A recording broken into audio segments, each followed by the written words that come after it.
민주당은 지방선거에서 왜 패배했는가? 왜 패배했는가는 사실 엄밀히 말해서 오늘의 메인 주제가 아닙니다. 왜 그렇게 처참하게 말도 안 되는 수준으로 패배했는가가 오늘 제가 말씀드릴 주제입니다. 지난 대선에서 윤석열과 이재명은 역사상 경험해보지 못했던 초박빙 겨우 0.7% 차이로 승부가 갈렸습니다. 사실상 민주진영의 지지도 상당했었다는 얘기입니다. 그런데 단 3개월도 지나지 않아서 진보를 지지했던 이들이 싸그리 사라져버렸다? 그 짧은 시간에 진보를 지지했던 이들의 마음이 보수 쪽으로 바뀌어버렸다? 이것은 있을 수가 없는 일이죠. 어떻게 단 두세 달밖에 안 지나서 표심이 이렇게도 바뀔 수가 있나? 저는 당 지도부의 철저한 전략 실패가 이런 참사를 일으켰다고 생각합니다. 일단 지난 지방선거에서 당 지도부의 대중호소 전략은 무엇이었습니까? 그렇죠. 사과. 주구장창 사과. 민주당의 중책을 맡았던 박지현은 대국민 사과 전략을 적극적으로 구사했고 그렇게 함으로써 겸손한 민주당, 쇄신하는 민주당을 모토로 대중들에게 어필해보려고 했죠. 그런데 과연 그 전략이 상황에 적합한 것이었냐? 택도 없습니다. 절대로 아닙니다. 민주당은 지난 총선 때 국힘처럼 180대 100의 압도적 차이로 패배했던 게 결코 아니었습니다. 이 상황에 대고 석고대죄 전략을 쓴다? 석고대죄 전략은 그동안의 폐색의 기조를 완벽하게 끊어내버리고자 할 때 적합한 전략입니다. 도저히 이번 생에는 안 될 것 같아서 죽었다가 다시 태어날 때 쓰는 그런 전략이라는 겁니다. 그런데 그런 일종의 리셋 전략을 0.7%밖에 안 되는 석패 상황에 쓴다? 말도 안 되는 거죠. 석패라는 것이 무엇입니까? 정말 아깝게 놓쳤다는 얘기죠. 우리가 아깝게 뭔가를 놓치게 되는 경우 그에 따른 반응은 두 가지가 있습니다. 첫 번째로는 그렇게 노력했지만 결국 안 되는구나. 그냥 포기하고 나는 다시는 이 판에 안 들어와. 두 번째로는 다음번에 기회만 주어져 봐라. 이번엔 정말 제대로 한 판 붙어보자꾸나. 들어와. 자, 그 어떤 분야이든 간에 정말 아깝게 누군가가 졌다면 위의 두 가지 심리 상태 중에 하나가 될 수밖에 없습니다. 즉 지도부가 어떻게 나오느냐에 따라 축 처진 절망감이 희망으로 승화되어 시너지를 일으킬 수도 있었다는 얘기입니다. 딱 이 지점에서 노련한 당 전략가가 지방선거의 캐치프레이즈를 다음과 같이 바꿔서 대중 전략을 짰다고 가정해봅시다. 대선에서의 석패, 지선에서 만회하자. 석패는 가만히 방치해두면 정치 무기력증이나 정치 패배주의를 유발시키는 것이기도 하지만 반면에 잘만 유도된다면 다음 기회가 왔을 때 정말 화끈하게 불태워버리겠다는 전의를 북돋게 만들 수도 있는 최적의 원동력이 될 수도 있었습니다.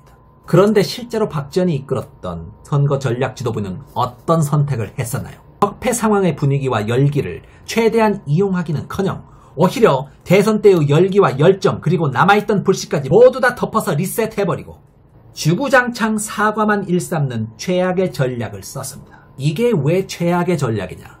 민주당의 패배가 당연한 것이었다는 명분을 불어넣고 패배의식을 증폭시켜버립니다. 진놈이 졌던 거구나. 민주당이 저렇게 스스로 반성할 게 많은 걸 보니까 역시나 당연히 져야 될 놈이 진 거야. 우리가 무슨 염치로 표를 구해. 민주당에게 표를 다시 주는 것은 어쩌면 대이상 잘못된 일일지도 몰라. 하고 0.7%라는 종이장 차이의 무게감에 걸맞지 않은 과도한 명분이 주어져 버립니다. 사실 적극성이 결여되어 있었다 뿐이지 의기소침해 있던 유권자들 마음속에는 그래도 나의 선택은 옳았다 라는 신념과 불씨는 남아있던 상황이거든요. 그런데 그 신념과 불씨를 되짚혀도 모자랄 판에 당이 나서서 그 불씨를 마구 꺼트려버리도록 부정적 명분을 마구 퍼붓는 상황이었다는 것이죠. 불씨를 살리라고 지원해줬더니 소화기를 들고 남은 불씨를 다 꺼버리는 데 집중했다는 얘기입니다.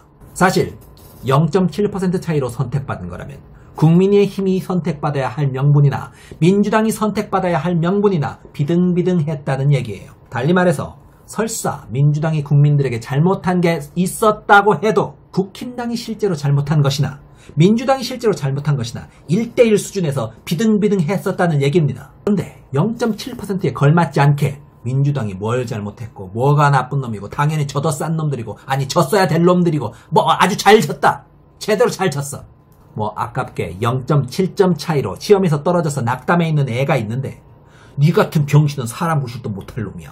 나가 뒤져. 너 그럴 줄 알았다. 0.7점이든 70점이든 시험 떨어진 놈은 나가 뒤져야 돼. 라고 면전에 대고 욕해버린 꼴과 다를 바 없습니다. 박지원 등의 당 지도부는 나름 겸손한 민주당을 보여주겠답시고 그런 반성 전략을 썼겠죠. 그런데 이런 석패 상황 하에서의 노골적인 반성 모드는 겸손으로 들리는 게 아니라 얼마나 잘못한 게 많으면 지도부가 나서서 주구장창 사과만 하고 잡아졌냐? 야, 정말 민주당이 잘못한 게 많긴 많나 보구나. 지나가던 중도 스윙보터들이 보는 민주당의 모습도 딱 잘못한 놈이 그에 응당한 벌을 받는 꼴. 딱 이런 형국을 만들어버린다는 것이죠. 즉, 현실 속의 지지율 격차는 0.7%에 불과했지만 국민들이 체감하는 지지 격차는 70%쯤 차이 나는 것이 되어버린다는 겁니다. 그렇게 실제보다 무거운 체감이 짓누리는 상황이라면 다시 일어날 생각을 할 수나 있겠습니까? 그렇지 않아도 의기소침해 있는 진보 유권자들이 너 잘못한 건 맞다 라는 주변의 꾸지람이 난무하는 상황에서 부끄러워서 방구석을 나와 투표나 할 수 있었겠습니까? 그래서 아쉽습니다. 나서서 불씨를 살렸어도 모자랄 판에 나서서 불씨를 꺼뜨리고 자기 비하의 명분을 대놓고 퍼부어버렸다는 것 너무나도 아쉽습니다. 저는 박지원이라는 개인에 대해서 비난할 생각은 전혀 없습니다.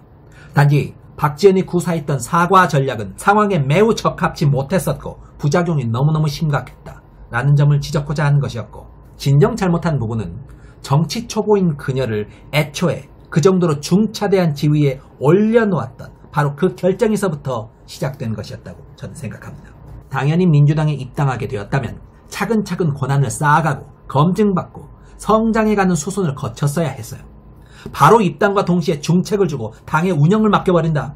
매우 신중치 못했던 당의 결정이었다고 저는 생각합니다. 모시고 올 때까지의 검증이나 앞으로 어떻게 하겠다라는 구체적인 그림이 민주당에 있었나. 이거는 박지원 공동비대위원장을 욕할 문제가 저는 아니라고 봅니다. 네. 그분을 거기에 그런 자리에 앉히는 과정과 그 결과에 대해서 민주당이 충분한 고민을 했는지 네. 그리고 소위 말하는 청년 정치, 여성 정치라는 것에 대해서 평소에 더 많은 생각을 하고 그런 관련된 인물들을 키우고 검증하는 절차가 있었다면 모르겠는데 네. 과연 그렇게 해왔는지를 놓고 보아야 될 문제라서 그러니까 이건 전반적으로는 50대 남성들이 자 내가 부족한 부분이 뭐지?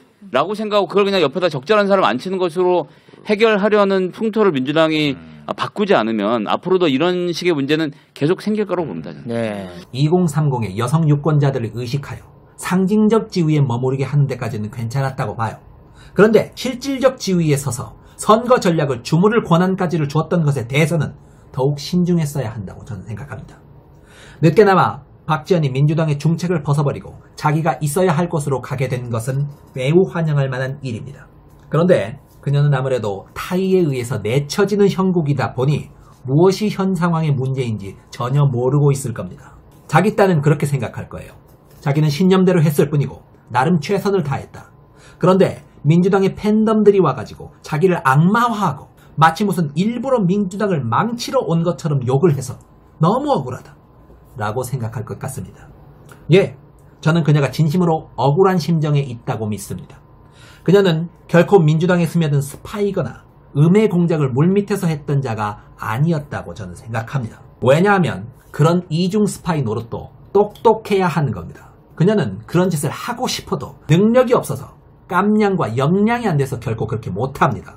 그냥 불꽃 탐정놀이 좀 하다가 이슈화되어 기회를 잡았던 것 뿐인데 그 기회에 걸맞은 역량을 보여주지 못하고 빅똥을 싸놓고 가는 딱 그 정도의 상황으로 저는 파악하고 있습니다.